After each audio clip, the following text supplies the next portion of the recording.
യേശുവിൻ സ്നേഹം ആ മഹസ്നേഹം ആഹാദോർക്കുമ്പോൾ എന്തോരാനന്ദം. യേശുവിൻ സ്നേഹം ആ മഹസ്നേഹം ആഹാദോർക്കുമ്പോൾ എന്തോരാനന്ദം. അബ്രഹാമിൻ ദൈവം ഏലിയാവിൻ ദൈവം ഈ പാപിയാകും എന്നെയുമേ തേടി വന്ന സ്നേഹം. അബ്രഹാമിൻ ദൈവം ഏലിയാവിൻ ദൈവം ഈ പാപിയാകും എന്നെയുമേ തേടി വന്ന സ്നേഹം. ഈ പാപിയാകും എന്നെയുമേ തേടി വന്ന സ്നേഹം. യേശുവിൻ സ്നേഹം ആ മഹസ്നേഹം ആഹാദോർക്കുമ്പോൾ എന്തോരാനന്ദം.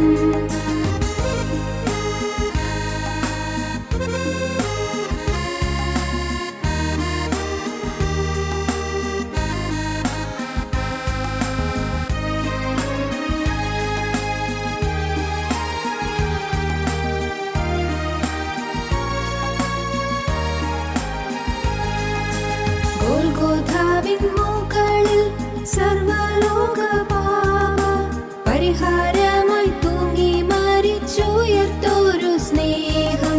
ഗോൽഗോഥാവിൻ മുകളിൽ സർവ്വലോക പാപ പരിഹാരമായി തൂങ്ങി മരിച്ചുയർത്തോരു സ്നേഹം. പരിഹാരമായി തൂങ്ങി മരിച്ചുയർത്തോരു സ്നേഹം. യേശുവിൻ സ്നേഹം ആ മഹസ്നേഹം ആഹാദോർക്കുമ്പോൾ എന്തോരാനന്ദം.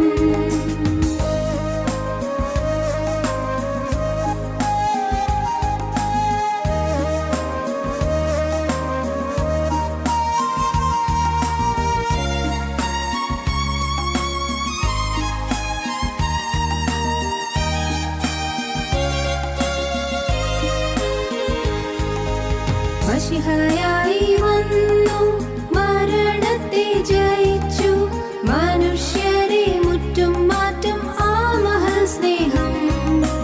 മശിഹയായി വന്നു മരണത്തെ ജയിച്ചു മനുഷ്യരെ മുറ്റും മാറ്റും ആ മഹസ്നേഹം. മനുഷ്യരെ മുറ്റും മാറ്റും ആ മഹസ്നേഹം.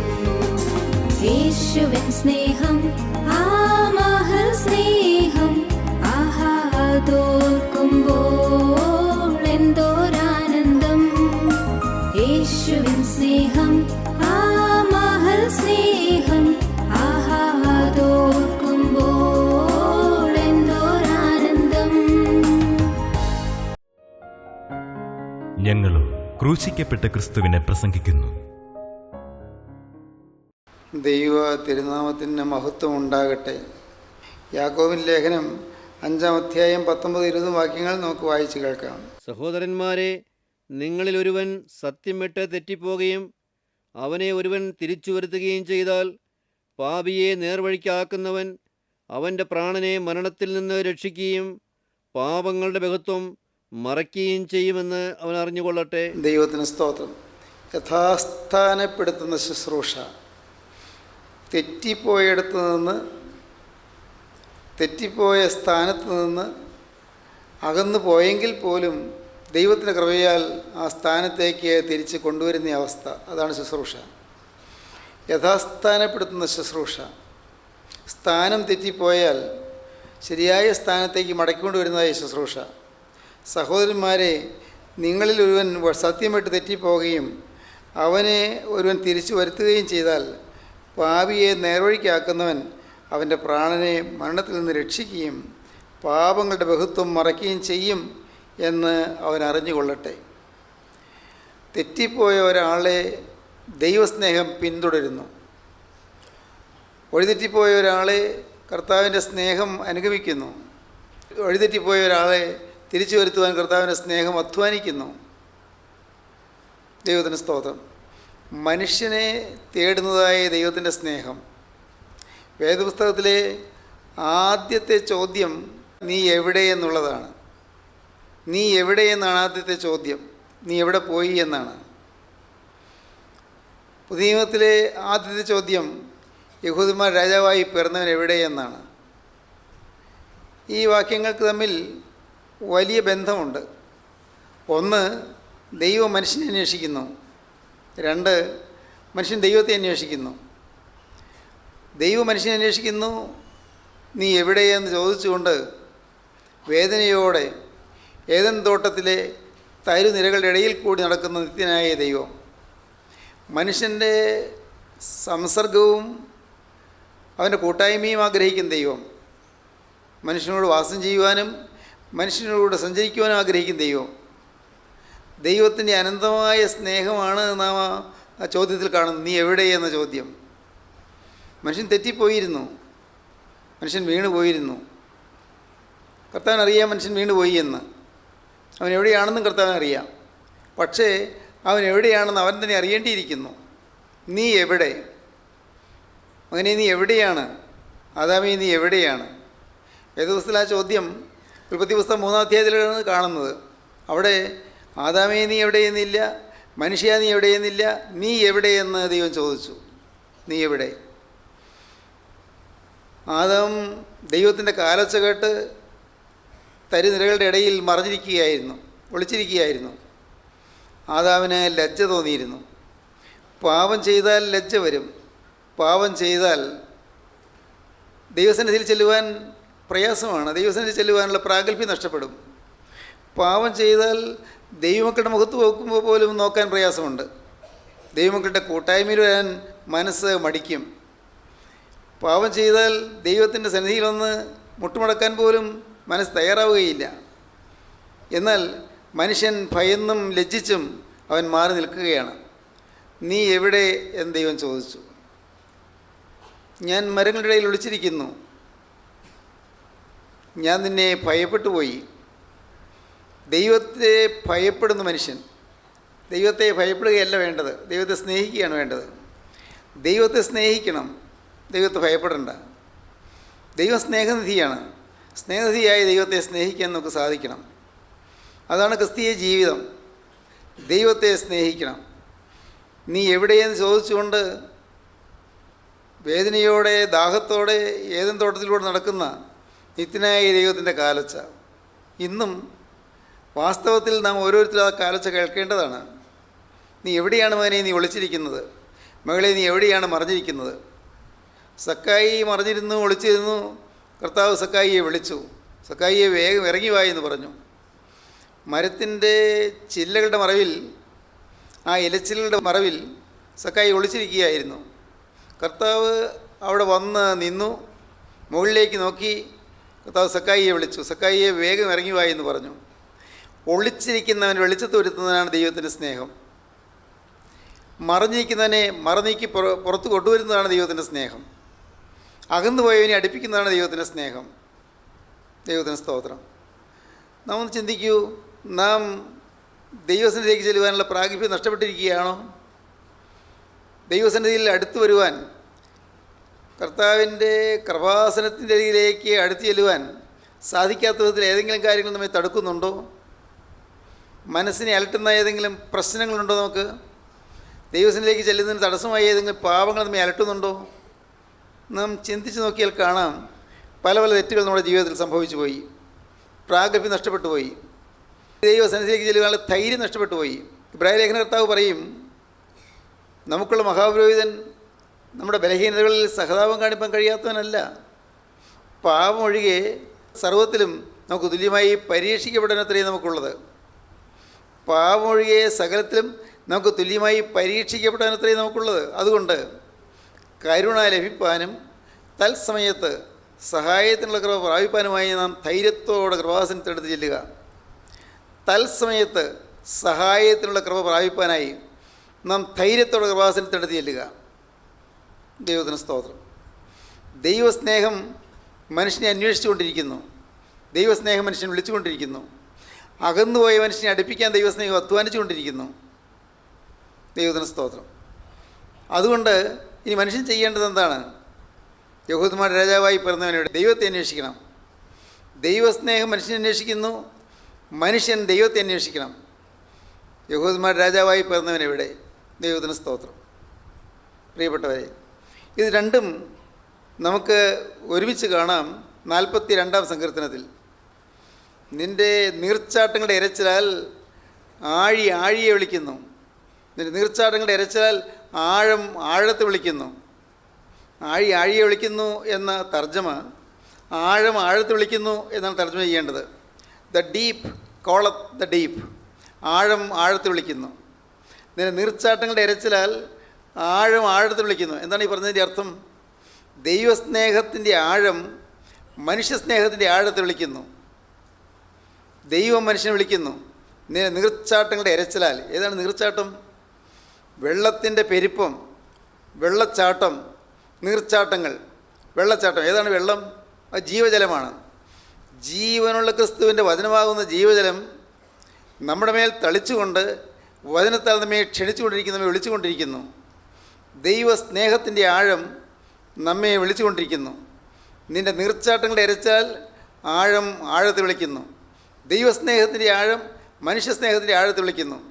ദൈവസ്നേഹത്തിൻ്റെ ആഴമുള്ള ഹൃദയത്തിൻ്റെ അന്തർഭാഗത്തു നിന്നുള്ളതായ സ്നേഹത്തിൻ്റെ വിളി, അത് മനുഷ്യൻ്റെ ജീവിതത്തിൻ്റെ അന്തർഭാഗത്തേക്ക്, അന്തരാളത്തിലേക്ക് ആഴത്തിൽ ഇറങ്ങിച്ചെല്ലുന്നു. ദൈവസ്നേഹം നമ്മെ വിളിച്ചുകൊണ്ടിരിക്കുന്നു. ദൈവസ്നേഹം നമ്മെ ക്ഷണിച്ചുകൊണ്ടിരിക്കുന്നു. ദൈവത്തിന് സ്തോത്രം. നീ എവിടെയെന്ന് ദൈവം ചോദിച്ചു. യഹൂദന്മാർ രാജാവായി പറഞ്ഞവൻ എവിടെയെന്ന് മനുഷ്യൻ ചോദിച്ചു. ദൈവത്തിന് സ്തോത്രം. ദൈവം നമ്മെ സ്നേഹത്തോടെ വിളിക്കുന്നത് കൊണ്ട് നാം ദൈവത്തെ വിളിക്കണം. കുരിശുമേൽ കിടന്ന് നമ്മുടെ കർത്താവായ യേശു ക്രിസ്തു പറഞ്ഞു, എനിക്ക് ദാഹിക്കുന്നു എന്ന്. എനിക്ക് ദാഹിക്കുന്നു. വെള്ളത്തിന് വേണ്ടിയുള്ള ദാഹമായിരുന്നില്ല, നമ്മുടെ ഓരോരുത്തരുടെയും ആത്മാക്കൾക്ക് വേണ്ടിയുള്ള ദാഹമായിരുന്നു. നരകത്തിലേക്ക് വിഘ്നമില്ലാതെ, തടസ്സമില്ലാതെ ഒഴുകിക്കൊണ്ടിരിക്കുന്ന മനുഷ്യനെ നരകത്തിയിൽ നിന്ന് വലിച്ചെടുക്കുവാനുള്ളതായി ദൈവത്തിൻ്റെ സ്നേഹത്തിലെ അധ്വാനമാണ് നാം കാണുന്നത്. ദൈവം വിളിക്കുകയാണ്, എനിക്ക് ദാഹിക്കുന്നു പറഞ്ഞ് കരയുകയാണ്. എനിക്ക് ദാഹിക്കുന്നു. അന്നത്തെ റോമൻ പടയാളികൾ വിചാരിച്ചു യേശു ക്രിസ്തുവിനെ വെള്ളത്തിന് വേണ്ടിയുള്ള ദാഹമാണെന്ന്. വെള്ളത്തിന് വേണ്ടിയുള്ള ദാഹമായിരുന്നില്ല, ആത്മാക്കൾക്ക് വേണ്ടിയുള്ള ദാഹമായിരുന്നു. അനേകരും ക്രൂശിൻ്റെ അർത്ഥം അറിയുന്നില്ലല്ലോ എന്നുള്ള ദാഹമായിരുന്നു. ക്രൂശ് എന്താണെന്ന് ആർക്ക് മനസ്സിലാകുന്നില്ല എന്നുള്ള ദാഹമായിരുന്നു. കുരിശിച്ച് യേശുവിനെ കുരിശിൽ തറച്ച് യേശുവിനെ വധിച്ചു കഴിഞ്ഞാൽ ഈ യേശുവിൻ്റെ കാര്യങ്ങളെല്ലാം തീരുമെന്നുള്ളതായി അവരുടെ ബോധ്യമായിരുന്നു. യഹൂദന്മാർ അങ്ങനെയാണ് വിചാരിച്ചത്. കുരിശിച്ച് കഴിഞ്ഞാൽ തീർന്നല്ലോ, ഈ നസ്രായിൻ്റെ മതം തീർന്നല്ലോ എന്ന്. അവർ തൻ്റെ കുരിശിനെയോ ആ കുരിശിൻ്റെ അർത്ഥത്തെയോ ഒന്നും ഗ്രഹിക്കാതെ കർത്താവിനെ കഠിനമായി ഉപദ്രവിക്കുകയും പീഡിപ്പിക്കുകയും എല്ലാ തിന്മയും കർത്താവിനോട് ചെയ്യുകയും ചെയ്തു. ദൈവത്തിന് സ്തോത്രം. കർത്താവ് ഒരു പരിഭവവും കൂടാതെ, ഒരു പരാതിയും കൂടാതെ എല്ലാം ഏറ്റുവാങ്ങുകയാണ് ചെയ്തത്. അതെല്ലാം കർത്താവ് സ്വീകരിച്ചു. എന്തിന്? കർത്താവ് ആത്മാക്കൾക്ക് വേണ്ടി ദാഹിക്കുന്നതുകൊണ്ട്. ആത്മാക്കൾക്ക് വേണ്ടി ദാഹിക്കുന്നു. ഇന്നും അത് തന്നെ. നമ്മുടെ ഓരോരുത്തരുടെയും വീണ്ടെടുപ്പിന് വേണ്ടി കർത്താവ് ദാഹിക്കുന്നു. നമ്മുടെ ഓരോരുത്തരുടെയും യഥാസ്ഥാനത്തിന് വേണ്ടി ദൈവം ദാഹിക്കുന്നു. നാം ഓരോരുത്തരും സത്യമായ മാനസാന്തരത്തിലേക്ക് വരുവാൻ വേണ്ടി ദൈവം ദാഹിക്കുന്നു. നാം ഓരോരുത്തരും നരകാത്തിൽ നിന്ന് രക്ഷപ്പെടുവാൻ വേണ്ടി ദൈവം ആഗ്രഹിക്കുന്നു. നാം ഓരോരുത്തരും നരകത്തിലേക്ക് പോകരുതെന്ന് കർത്താവ് ദാഹിക്കുന്നു. നാം ഓരോരുത്തരും പൈശാചികൻ്റെ കെണിയിൽപ്പെട്ട് നശിച്ചു പോകരുതെന്ന് കർത്താവ് ആഗ്രഹിക്കുന്നു. സാത്താൻ്റെ ബന്ധനത്തിൽപ്പെട്ട നാം ഓരോരുത്തരും അപകടത്തിലായി പോകരുത്, നിത്യമായി യാതനയിലായി പോകരുതെന്ന് കർത്താവ് ആഗ്രഹിക്കുന്നു. അതുകൊണ്ട് കർത്താവിൻ്റെ സ്നേഹം നമ്മെ വിളിക്കുന്നു. ഇനി നമുക്ക് ചെയ്യാനുള്ളത് നാം കർത്താവിന് വേണ്ടി ദാഹിക്കുക, കർത്താവിന് വേണ്ടി ദാഹിക്കുക, കർത്താവിൻ്റെ ആത്മാക്കൾക്ക് വേണ്ടി ദാഹിക്കുക, കർത്താവിൻ്റെ വേലയ്ക്ക് വേണ്ടി ദാഹിക്കുക. കർത്താവിൻ്റെ ദാഹം തീർക്കാൻ നമ്മൾ കഴിവുള്ളത് നാം ചെയ്യുക, യേശുക്രിസ്തുവിൻ്റെ ദാഹം തീർക്കാൻ. ദൈവത്തിന് സ്തോത്രം. പ്രിയപ്പെട്ടവരെ, യേശുക്രിസ്തുവിൻ്റെ ദാഹം തീർക്കാൻ നമ്മെക്കൊണ്ട് എന്താകും? നമ്മെക്കൊണ്ട് എന്ത് സാധിക്കും? കർത്താവേ, എന്നെക്കൊണ്ടാവുമെന്ന് ചെയ്യാൻ ഞാൻ തയ്യാറാണ്. എൻ്റെ ആയുസ് ഞാൻ നിനക്ക് തരുന്നു, എൻ്റെ ഭാവി ഞാൻ നിനക്ക് തരുന്നു, എൻ്റെ സകല കഴിവുകൾ ഞാൻ നിനക്ക് തരുന്നു, എൻ്റെ സമയം ഞാൻ നിനക്ക് തരുന്നു. കർത്താവേ, നീ എനിക്ക് തന്നതെല്ലാം ഞാൻ ഇതാ നിനക്ക് തിരികെ തരുന്നു. എന്തെല്ലാം നീ എനിക്ക് തന്നിട്ടുണ്ടോ എല്ലാം ഞാൻ തിരികെ ഏൽപ്പിക്കുന്നു. കർത്താവേ, എല്ലാം നിനക്ക് വേണ്ടി തന്നത് നീയാണ്. കർത്താവേ, നിനക്ക് വേണ്ടി ഞാനിത് അർപ്പണം ചെയ്യുന്നു. ഒന്നും എൻ്റേതല്ല, എനിക്കിന്നുള്ളതൊന്നും എൻ്റേതല്ല. യേശുവേ, നീ തന്നതാണ്. തന്നതല്ലാതെ എനിക്ക് ഒന്നുമില്ല. നീ തന്നതേ ഉള്ളൂ, ദാനമായി തന്നതേ ഉള്ളൂ. അതല്ലാതെ എൻ്റെ കയ്യിൽ ഒന്നുമില്ല. അതുകൊണ്ട് ഞാനിതാ എല്ലാം തിരികെ ഏൽപ്പിക്കുന്നു. തന്നതല്ലാതെ ഇങ്ങ് ഒന്നുമില്ല ഈശോ, തന്നിടുന്ന എന്നെയുമേ. മനോഹരമായ ഗീതമാണ്, നമുക്ക് പാടിക്കേൾക്കാം. ഒന്നുമില്ല ഈശോ തന്നിടുന്നെന്നെയുമേ. കുശവൻ കയ്യിൽ കളിമൺ പോൽ തന്നതല്ലാതെ ഒന്നുമില്ലീശോ തന്നിടുന്നെന്നെയുമേ. കുശവൻ കയ്യിൽ കളിമൺ പോൽ തിരുഹിതമിതുപോലതുപോലെ തിരുഹിതമിതുപോലതുപോലെ രൂപപ്പെടുത്തണമെന്നെയുമേ. സഹിപ്പതിനുള്ളൊരു കൃപമതിയേ, സഹിപ്പതിനുള്ളൊരു കൃപമതിയേ. തിരഞ്ഞെടുത്തെന്നെ തിരുഹിതം ചെയ്യാൻ ദേവനിൻ കരുണയിലേ. യോഗ്യതയേശവുമില്ലാതെ. ദൈവത്തിന് സ്തോത്രം. നീ തന്നതല്ലാതെ എനിക്കൊന്നുമില്ല. എൻ്റെ ആയുസ് നീ തന്നതാണ്, എൻ്റെ സമയം നീ തന്നതാണ്, എൻ്റെ ആരോഗ്യം നീ തന്നതാണ്, എൻ്റെ വിദ്യാഭ്യാസം നീ തന്നതാണ്, എൻ്റെ കുടുംബം നീ തന്നതാണ്, എൻ്റെ ജീവിതത്തിലെ ചുറ്റുപാടുകൾ നീ തന്നതാണ്. നീ തന്നതല്ലാതെ എനിക്കൊന്നുമില്ല. നാഥ, ഇതെല്ലാം ഞാനിതാ നിനക്കായി ഞാൻ സമർപ്പിക്കുന്നു. ദൈവത്തിന് സ്തോത്രം. സമർപ്പിച്ചാൽ പ്രിയപ്പെട്ടവരെ, എല്ലാം 10 മടങ്ങായി 100 മടങ്ങായി നിങ്ങൾക്ക് തിരികെ കിട്ടും. എല്ലാം കൊടുത്താൽ എല്ലാം 100 മടങ്ങായി കിട്ടും. എല്ലാം 100 മടങ്ങായി കർത്താവ് തരും. ദൈവത്തിന് സ്തോത്രം. കർത്താവ് ആർക്കും കടക്കാരനായിരിക്കുകയില്ല. ക്രിസ്തുവിൻ്റെ മഹത്വത്തിന് വേണ്ടി നമ്മുടെ ആയുസ് ചെലവഴിക്കുമെങ്കിൽ കർത്താവ് നമുക്ക് എല്ലാം വർദ്ധിപ്പിച്ചു തരും. ദൈവത്തിന് സ്തോത്രം. നമ്മുടെ ജീവിതം കർത്താവിൻ്റെ കരങ്ങളിലേക്ക് കൊടുക്കുക. ഇതാ കുശവൻ്റെ കയ്യിലെ കളിമണ്ണ് പോലെ ഞാനിതാ എന്നെ സമർപ്പിക്കുന്നു. ഒരു മനോഹരമായ കവിതയുണ്ട്, ദ ഹൗണ്ട് ഓഫ് ഹെവൻ. സുപ്രസിദ്ധമായൊരു കാവ്യമാണ്, മനോഹരമായൊരു കവിത, ദ ഹൗണ്ട് ഓഫ് ഹെവൻ. മലയാളത്തിൽ പറഞ്ഞാൽ സ്വർഗത്തിലെ വേട്ടനായി എന്ന് പറയാം. സ്വർഗത്തിലെ വേട്ടനായി, ദ ഹൗണ്ട് ഓഫ് ഹെവൻ. എന്താണത്? എഴുതിയ ആൾ ഫ്രാൻസിസ് തോംസൺ എന്ന് പറയുന്നയാളാണ്. Francis Thompson. ഈ ഫ്രാൻസിസ് തോംസൺ ബാല്യം മുതൽ അതിബുദ്ധിമാനായിരുന്നു, മഹാബുദ്ധിമാനായിരുന്നു. സാധാരണ കുട്ടികൾക്കുള്ളതിനേക്കാൾ വലിയ ബുദ്ധി അവനുണ്ടായിരുന്നു. അവൻ പക്ഷേ പഠിക്കാൻ പോയത് സെമിനാരിയിലാണ്. ഒരു പട്ടക്കാരനാകാനും പഠിക്കാൻ പോയി. പക്ഷേ ഏറെക്കാലം അവിടെ നിന്നില്ല. അവൻ ആ സെമിനാരിയിൽ നിന്ന് പോന്നു, ആ വൈദിക സെമിനാരിയിൽ നിന്ന് പോന്നു. വേണ്ട, പട്ടക്കാരനാകേണ്ട, പുരോഹിതനാകേണ്ട തീരുമാനിച്ചു. പിന്നെ അവൻ പോയത് മെഡിസിൻ പഠിക്കാനാണ്, ചികിത്സ, ഡോക്ടറാകാൻ. മെഡിസിൻ പഠിക്കാൻ വേണ്ടി പോയി, ഡോക്ടറാകാൻ പഠിക്കാൻ പോയി. അതും പൂർത്തീകരിച്ചില്ല. അവൻ ഏതെല്ലാമോ ചില ചീത്ത കൂട്ടുകെട്ടിൽപ്പെട്ടു, ചില ദുശ്ശീലങ്ങൾ പഠിച്ചു, വേണ്ടാത്ത ചില ബന്ധങ്ങളെല്ലാമായി വളരെ വൃത്തികെട്ട ജീവിതം നയിച്ചു. ഒരു സുബോധമില്ലാത്തതിനെ പോലെ അലഞ്ഞിരിക്കാൻ തുടങ്ങി. ഒരു ഭിക്ഷക്കാരനെ പോലെയോ ഒരു ഭ്രാന്തനെ പോലെയോ വഴിയോരത്തൂടെ അവൻ നടക്കും, അലഞ്ഞു തിരിയും. എപ്പോഴും അവൻ്റെ കയ്യിൽ ഒരു പേനയും കടലാസും കാണും. അവൻ ഇടയ്ക്കിടയ്ക്ക് ആ കടലാസിൽ എന്തെല്ലാം കുറിച്ച് വയ്ക്കും. കുറിക്കുന്നത് അവൻ റോഡരിയിൽ ഇടും, റോഡരിയിൽ ഉപേക്ഷിക്കും, അല്ലെങ്കിൽ പീഡിയ തൊണ്ടയിലോ ഉപേക്ഷിക്കും.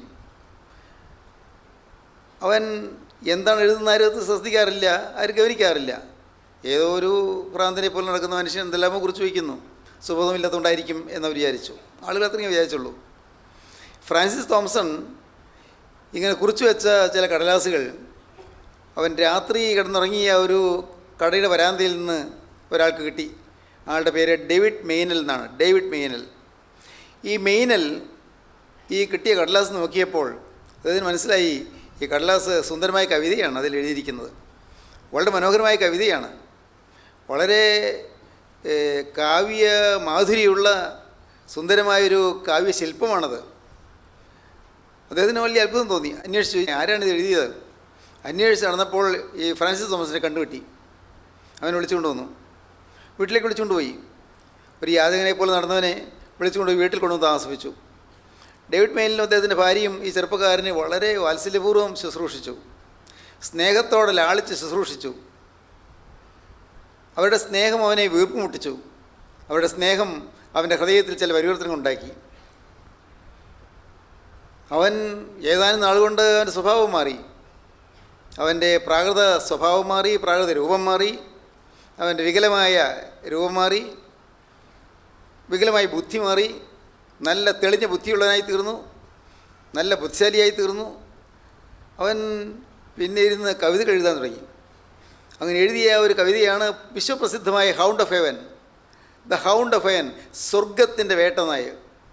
ഒരു മുയൽ വേട്ടനായ്ക്കൾ കണ്ട് ഓടുമ്പോൾ മുയലുകൾ അതിൻ്റെ പിന്നാലെ ഓടി ചെന്ന് അതിനെ പിടികൂടുന്നത് പോലെ സ്വർഗത്തിലെ നിത്യസ്നേഹം എൻ്റെ പിന്നാലെ പാഞ്ഞു വന്നു എന്നാണ് അതിൻ്റെ അർത്ഥം.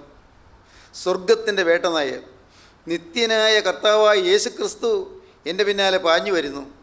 യേശുക്രിസ്തുവിൻ്റെ പിന്നാലെ വന്ന് എന്നെ പിടികൂടി എന്നെ സ്വന്തമാക്കാൻ യേശുക്രിസ്തു അധ്വാനിക്കുന്നു. എൻ്റെ മ്ലേച്ഛമായ ജീവിതത്തിൽ നിന്ന് എനിക്ക് മാറ്റം തന്ന്, എൻ്റെ അശുദ്ധമായ ജീവിതഗതികളിൽ നിന്ന് എനിക്കൊരു രൂപാന്തരം തന്ന്, എന്നെ രൂപാന്തരപ്പെടുത്തി നല്ലവനാക്കാൻ ക്രിസ്തു അധ്വാനിക്കുന്നു. അതാണ് എനിക്കിപ്പോൾ കിട്ടിയ അനുഭവം എന്നാണ് അദ്ദേഹം പറഞ്ഞത്. ഞാൻ ഏറ്റവും വഷളനായി ജീവിച്ചു, ഏറ്റവും മലിനമായ സാഹചര്യത്തിൽ ഞാൻ ജീവിച്ചു, ഏറ്റവും ഹീനമായ ജീവിതം ഞാൻ നയിച്ചു, ആർക്കും അറയ്ക്കത്തക്കൊണ്ട് ഞാൻ ജീവിച്ചു പോയി. പക്ഷേ യേശു എന്നെ തേടി വന്നു. യേശു തേടി വന്നത് ഡേവിഡ് മെയിനിൽ കൂടിയാണ്. ഈ ദൈവദാസനിൽ കൂടിയാണ് യേശു എന്നെ തേടി വന്നത്. ഞാൻ മറുതലിച്ച് ഓടിയപ്പോഴെല്ലാം യേശു പിന്നാലെ ഓടിപ്പാഞ്ഞു വന്നു. ഒരു വേട്ടനായ അത് ഇരയെ പിടിക്കുന്നത് പോലെ യേശു എന്നെ പിടികൂടി. യേശു എന്നെ കടിച്ചു പിടിച്ച് കൊണ്ടുവന്നു. ദൈവത്തിന് സ്തോത്രം. പ്രിയപ്പെട്ടവരെ, ഇന്ന് ഇത് കേൾക്കുമ്പോൾ നാം ഓർക്കുക, നമ്മെ തേടുന്ന ദൈവസ്നേഹം, ഗോകുൽത്തായിലെ സ്നേഹം, കുരിശിലെ സ്നേഹം, മഹാത്ഭുതമേ കാൽവറിയിൽ കാണുന്ന സ്നേഹം എന്നൊരു പാട്ടുണ്ട്. കാൽവറിയിലെ സ്നേഹം മഹാത്ഭുതം, അത്ഭുത സ്നേഹം. പ്രിയപ്പെട്ടവരെ, നമുക്ക് ആരെങ്കിലും നമ്മൾ ദ്വേഷിക്കുമ്പോൾ നമുക്ക് നീരസം വരും, സ്വാഭാവികമായിട്ടും. ആരെങ്കിലും ഒരു കാര്യമില്ലാതെ നമ്മൾ ചീത്ത പറയുമ്പോൾ നമുക്ക് വിഷമം തോന്നും. ആരെങ്കിലും ഒരു കാര്യമില്ലാതെ നമ്മൾ പഴിക്കുകയോ ദുഷിക്കുകയോ ചെയ്യുമ്പോൾ നമ്മുടെ ഹൃദയത്തിലൊരു വേദന വരും. എന്നാലോ യേശുക്രിസ്തുവിനെ മുഖത്തുപ്പിയിട്ട് കർത്താവിനൊരു പരിഭവം തോന്നിയില്ല. യേശുക്രിസ്തുവിൻ്റെ കനത്തടിച്ചിട്ടും ചെകിട്ടത്തു നിന്ന് രോമങ്ങൾ പിഴുതെടുത്തിട്ടും കർത്താവിന് ഒരു പ്രയാസം തോന്നിയില്ല, ഒരു പരിഭവം തോന്നിയില്ല. കർത്താവിൻ്റെ മുഖത്തേക്ക് തുപ്പി, മുഷ്ടി ഉരുട്ടി മുഖത്തേക്ക് ഇടിച്ചു, ശിരസിൽ മുൾമുടി ചാർത്തി, മുൾമുടിയിലെ കോലുകൊണ്ട് ആഞ്ഞാഞ്ഞടിച്ചപ്പോൾ മുള്ളു വന്ന് തലയിൽ തറഞ്ഞ് കയറിയിട്ട് ആ മുള്ളിൻ്റെ അറ്റം കണ്ണിൽ വന്ന് കന്ന് ഇങ്ങ് പുറമേ അതിൻ്റെ അറ്റം കണ്ടു എന്ന്. എത്ര ഭയാനകം! ചോര ഒഴുകി ശരീരത്തിലൂടെ ഒഴുകിക്കൊണ്ടിരുന്നു. വേദനയുടെ പാരമ്യത്തിൽ കിടക്കുമ്പോഴും കർത്താവും ഒരു വിധത്തിലും പരിഭവിച്ചില്ല. കൈകളും കാലുകളും അണിയടിച്ച് തകർത്തു. പുറത്ത് ഉഴചാലുകൾ കീറുന്നതുപോലെ ചാട്ടവാറുകൊണ്ട് അടിയേറ്റു. കർത്താവിൻ്റെ ചങ്ങലയിൽ കുന്നുകൊണ്ട് കുത്തി. അപ്പോഴെല്ലാം കർത്താവിന് പരിഭവം ഉണ്ടായില്ല. പറയാൻ എളുപ്പമാണ്, തീർച്ചയായിട്ടും എളുപ്പമാണ്. പക്ഷേ ഇത് ജീവിതത്തിൽ ഇതെല്ലാം വരുമ്പോൾ, ഇത് നാം അനുഭവിക്കുമ്പോഴാണ് നമ്മുടെ യാതനയെ നാം എങ്ങനെയാണ് നോക്കിക്കാണുന്നത് നമുക്ക് മനസ്സിലാകുന്നത്. നമ്മുടെ യാതനകളെ, നമുക്ക് നേരിടുന്നതായ പ്രതിസന്ധികളെ നാം എങ്ങനെയാണ് നേരിടുന്നത്? നമുക്ക് പരിഭവമില്ലാതെ നേരിടാൻ പറ്റുന്നുണ്ടോ? നമ്മുടെ കുടുംബത്തിൽ പരിഭവമില്ലാതെ ജീവിക്കാൻ പറ്റുന്നുണ്ടോ? പലപ്പോഴും ഭാര്യയ്ക്ക് ഭർത്താവിനോട് പരിഭവം, ഭർത്താവിന് ഭാര്യയോട് പരിഭവം, മക്കൾക്ക് മാതാപിതാക്കളോട് പരിഭവം, മാതാപിതാക്കൾക്ക് മക്കളോട് പരിഭവം, സഹോദരങ്ങൾ തമ്മിൽ പരിഭവം, പരാതി, അഭിപ്രായ വ്യത്യാസം. എന്തുകൊണ്ട്? പ്രിയപ്പെട്ടവരെ, കർത്താവായ യേശു എന്ന പാഠം നാം പഠിച്ചില്ല. ഒന്നോർക്കൂ, ക്രിസ്തീയ ജീവിതത്തിൻ്റെ മഹത്തായ പാഠം ഇങ്ങോട്ട് പഴിക്കുകയും ദുഷിക്കുകയും ഉപദ്രവിക്കുകയും ചെയ്യുമ്പോൾ അങ്ങോട്ട് സ്നേഹം മാത്രം കൊടുക്കുന്നു. ചങ്കിലേക്ക് കുന്തം കൊണ്ട് കുത്തിയപ്പോൾ ചങ്കിൽ നിന്ന് പുറപ്പെട്ടത് രക്തം മാത്രം, വേറൊന്നും പുറപ്പെട്ടില്ല. ആ അധരങ്ങളിൽ നിന്ന് വേറൊന്നും പുറപ്പെട്ടില്ല. കുന്തം കൊണ്ട് കുത്തി ചോരയും നീരും പുറപ്പെട്ടു. ദൈവത്തിന് സ്തോത്രം. മുഖത്തേക്ക് തുപ്പി അവിടെ നിന്ന് സ്നേഹം മാത്രം. പിതാവേ, ഇവർ ചെയ്യുന്നതിൻ്റെതായെന്ന് ഇവരറിയായാൽ ഇവരോട് ക്ഷമിക്കണമേ എന്ന്. സ്നേഹം മാത്രം. കുരിശിലെ 7 തിരുമൊഴികളും നിങ്ങൾ ശ്രദ്ധിച്ച് ഒന്ന് ധ്യാനിക്കുമെങ്കിൽ സ്നേഹത്തിൻ്റെ പരമോന്നതമായ ത്യാഗവേദിയെ നിങ്ങൾക്ക് സന്ദർശിക്കാൻ സാധിക്കും. ദൈവത്തിന് സ്തോത്രം.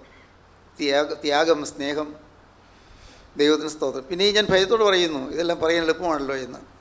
ഞാൻ പേടിയോടെ പറയുകയാണ്. ഒരു നാൾ ഞാൻ അക്കദേശത്ത് കടന്നു ചെല്ലുമ്പോൾ കർത്താവ് എന്നോട് ചോദിക്കുമോ, നിന്റെ ജീവിതത്തിൽ അനുഭവമില്ലാത്തത് നീ എന്തിനു പറഞ്ഞു എന്ന്? ഞാൻ ഭയപ്പെടുന്നു. ദൈവത്തിന് സ്തോത്രം. അനുഭവമില്ലാതെ നീ എന്തിനു പ്രസംഗിച്ചു എന്ന് ചോദിക്കുമോ? ദൈവത്തിൻ്റെ വലിയ നാമം മഹത്വപ്പെടട്ടെ. ഞാൻ സുവിശേഷ വില ചെയ്യുന്ന ഭയത്തോടെയാണ്. കർത്താവിന് സ്തോത്രം. എൻ്റെ ബഹുമാന്യ സഹോദരി സഹോദരങ്ങളെ, ഇന്ന് നിങ്ങൾ വാക്കുകൾ കേൾക്കുമ്പോൾ നിങ്ങൾ ദൈവസ്നേഹത്തിൻ്റെ ആഴം നിങ്ങൾ തിരിച്ചറിയുക. സ്നേഹത്തിൻ്റെ ആ സ്വർഗീയ ഉറവിടത്തിൽ നിന്ന് ഒഴുകി വരുന്നതായ സ്നേഹത്തിൻ്റെ നീർച്ചാലുകൾ നിങ്ങളുടെ ഹൃദയത്തിലേക്ക് കിനിഞ്ഞ് ഇറങ്ങട്ടെ. ദൈവത്തിന് സ്തോത്രം. സ്നേഹത്തിൻ്റെ അരുവി നിങ്ങളുടെ ഹൃദയത്തേക്ക് പൊട്ടിപ്പുറപ്പെട്ട് കടന്നു വരട്ടെ. നിങ്ങളുടെ ഹൃദയത്തിൽ നിന്ന് സ്നേഹത്തിൻ്റെ അരുവി പൊട്ടിപ്പുറപ്പെടട്ടെ. ഗോകുൽത്തായിലെ സ്നേഹം നിങ്ങളിലേക്ക് ഒഴുകുന്നു. നിങ്ങളുടെ സ്നേഹം സകല മനുഷ്യരിലേക്ക് ഒഴുകുന്നു.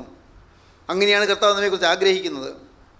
സകലത്തെയും ജീവിപ്പിക്കുന്ന കർത്താവും പിതാവിൽ നിന്ന് പുറപ്പെട്ട് പിതാവിനോട് പുത്രനോടും കൂടെ വന്ദിക്കപ്പെട്ട് സ്തുതിക്കപ്പെടുന്നവനും നിബിയന്മാരും സ്ലീഹന്മാരും മുഖാന്തരം സംസാരിച്ചവനുമായ ജീവനുള്ള ഏക വിശുദ്ധ റൂഹ നിബിയന്മാരും സ്ലീഹന്മാരും മുഖാന്തരം സംസാരിച്ചവനാണ്. ദൈവത്തിന് സ്തോത്രം. നിങ്ങൾ ദൈവത്തോട് വാക്ക് പറയാം, യേശുവേ നീ എനിക്ക് വേണ്ടി കുരിശിൽ മരിച്ചല്ലോ, നീ നിന്നെ തന്നെ എനിക്ക് വേണ്ടി തന്നല്ലോ, നിന്നെ തന്നെ നീ എനിക്ക് വേണ്ടി കുരിശിൽ അർപ്പണം ചെയ്തുവല്ലോ. ഇതാ കർത്താവേ, ഞാനിതാ എന്നെ തന്നെ നിന്റെ പാദപീഠത്തിലേക്ക് ഞാൻ സമർപ്പിക്കുന്നു. യേശുവേ നിൻ്റെ ആണിപ്പാടുള്ള കരങ്ങളിലേക്ക് ഞാനിതാ എന്നെ സമർപ്പിക്കുന്നു. നാഥ, ഞാൻ അറിയുന്നു നീ നിൻ്റെ അരുമ കരം കൊണ്ട് എൻ്റെ ഹൃദയവാതിൽ മുട്ടിക്കൊണ്ട് നിൽക്കുന്നുവെന്ന്. സ്നേഹം ഹൃദയത്തിൽ മുട്ടുന്നു. കർത്താവേ, കുരിശിലെ സ്നേഹം എൻ്റെ ഹൃദയവാതിൽ മുട്ടുന്നു. ഞാൻ വിശ്വസിക്കുന്നു. ഞാനിതാ തുറക്കുന്നു. നാഥ, നീ എഴുന്നള്ളി വരണമേ. യേശുവേ നീ എഴുന്നള്ളി വരണമേ. ഞാൻ നിന്നെ എതിരേൽക്കുന്നു. ഞാൻ നിനക്ക് വഴിയൊരുക്കുന്നു. ഞാൻ നിനക്ക് പാത നിരപ്പാക്കുന്നു. യേശുവേ നിൻ്റെ ഹൃദയത്തിലേക്ക് വരണമേ. എൻ്റെ ഹൃദയത്തിൽ വസിക്കണമേ. എൻ്റെ ഹൃദയത്തിൽ വാഴണമേ. പ്രാർത്ഥിക്കൂ പ്രിയപ്പെട്ടവരെ. ഇപ്പോൾ തന്നെ ഹൃദയം തുറക്കൂ. യേശുവോട് പറയൂ, യേശുനാഥ, എനിക്ക് വേണ്ടി ക്രൂസിൽ വെച്ച രക്ഷക, എനിക്ക് വേണ്ടി തിരക്തം ചിന്തിയ രക്ഷക, എനിക്ക് വേണ്ടി കുറ്റമില്ലാത്ത രക്തം ചിന്തിയ രക്ഷക, നിൻ്റെ പാദപീഠത്തിൽ എന്നെയും എനിക്കുള്ളതിനെയും ഞാൻ സമർപ്പിക്കുന്നു. ഇനി നാഥ, എനിക്കുള്ളതൊന്നും എൻ്റേതല്ല, നിൻ്റേതാണ്. ഇതുവരെ എനിക്കുള്ളതല്ല എൻ്റേതായിരുന്നു. എന്നാൽ ഇന്നു മുതൽ എനിക്കുള്ളതെല്ലാം നിൻ്റേതാണ്. നിനക്കായി ഞാൻ സമർപ്പിക്കുന്നു. എനിക്കിനി സ്വന്തമായിട്ടൊന്നുമില്ലപ്പാ, എനിക്ക് ഇനി സ്വന്തമായിട്ടൊന്നുമില്ല. നാഥ, എന്നെയും എനിക്കുള്ളതിനെയും സമ്പൂർണ്ണമായ എൻ്റെ കരങ്ങളിലേക്ക് ഞാൻ തരികയാണ്. എന്നെ തന്നെ ഞാൻ സമർപ്പിക്കുകയാണ്. സമർപ്പിക്കൂ പ്രിയപ്പെട്ടവരെ. ലജ്ജിക്കാതെ സമർപ്പിക്കൂ. സമർപ്പിക്കൂ പ്രിയപ്പെട്ടവരെ. ഒട്ടും സംശയിക്കാതെ സമർപ്പിക്കൂ. യേശു ഇതാ കരം നീട്ടി നിൽക്കുന്നു. യേശുവിൻ്റെ കരങ്ങളിലേക്ക് കൊടുക്കൂ. യേശു നിങ്ങളെ സ്വീകരിക്കട്ടെ. യേശു നിങ്ങളെ വാഴ്ത്തട്ടെ. യേശു നിങ്ങളെ വിശുദ്ധീകരിക്കട്ടെ. യേശു നിങ്ങളുടെ മേൽ തൻ്റെ തിരുനാമം എഴുതട്ടെ. Hallelujah, hallelujah. യേശുവിൻ്റെ തിരുനാമം തന്നെ നിങ്ങളുടെ നെറ്റിമേൽ ചാർത്തട്ടെ. ദൈവത്തിന് സ്തോത്രം. യേശുവിൻ്റെ തിരുനാമം നിങ്ങളുടെ നെറ്റിമേൽ എഴുതി വെക്കട്ടെ. ഹല്ലേലൂയ. യേശുവിൻ്റെ തിരുനാമം നിങ്ങളെ അനുഗ്രഹിക്കട്ടെ. യേശുവിൻ്റെ തിരുരക്തം നിങ്ങളുടെ മേൽ തളിക്കട്ടെ. യേശുവിൻ്റെ തിരുരക്തം നിങ്ങളെ അനുഗ്രഹിക്കട്ടെ. നിങ്ങൾ അപ്പൻ്റെ ഭവനത്തിലേക്ക് മടങ്ങി വരുന്നതായി തീരട്ടെ. യഥാസ്ഥാനപ്പെടുവീൻ. ഹല്ലേലൂയ. യഥാസ്ഥാനപ്പെടുവീൻ. അനുഗ്രഹം പകരട്ടെ. നിങ്ങൾക്ക് നിങ്ങളുടെ ഹൃദയം സമർപ്പിച്ചുകൊണ്ട് നമുക്ക് ഒരുമിച്ച് പ്രാർത്ഥിക്കാം. കരുണ്യവാനായ ദൈവമേ, സ്നേഹവാനായ കർത്താവേ, ഈ അതിമനോഹരമായ സമയത്തിനായി സ്തോത്രം. തിരു സാന്നിധ്യത്തിനായി സ്തോത്രം. അവിടെ നിങ്ങളുടെ കൂടെ തന്നെ ഉള്ളതിനായി സ്തോത്രം. അപ്പോൾ അവിടുത്തെ ഈ മക്കളെ അനുഗ്രഹിക്കണമേ. എല്ലാവരെയും വാഴ്ത്തി വിശുദ്ധീകരിക്കണമേ. രണ്ടാമത്തവരിനു വേണ്ടി എല്ലാവരെയും ഒരുക്കണമേ.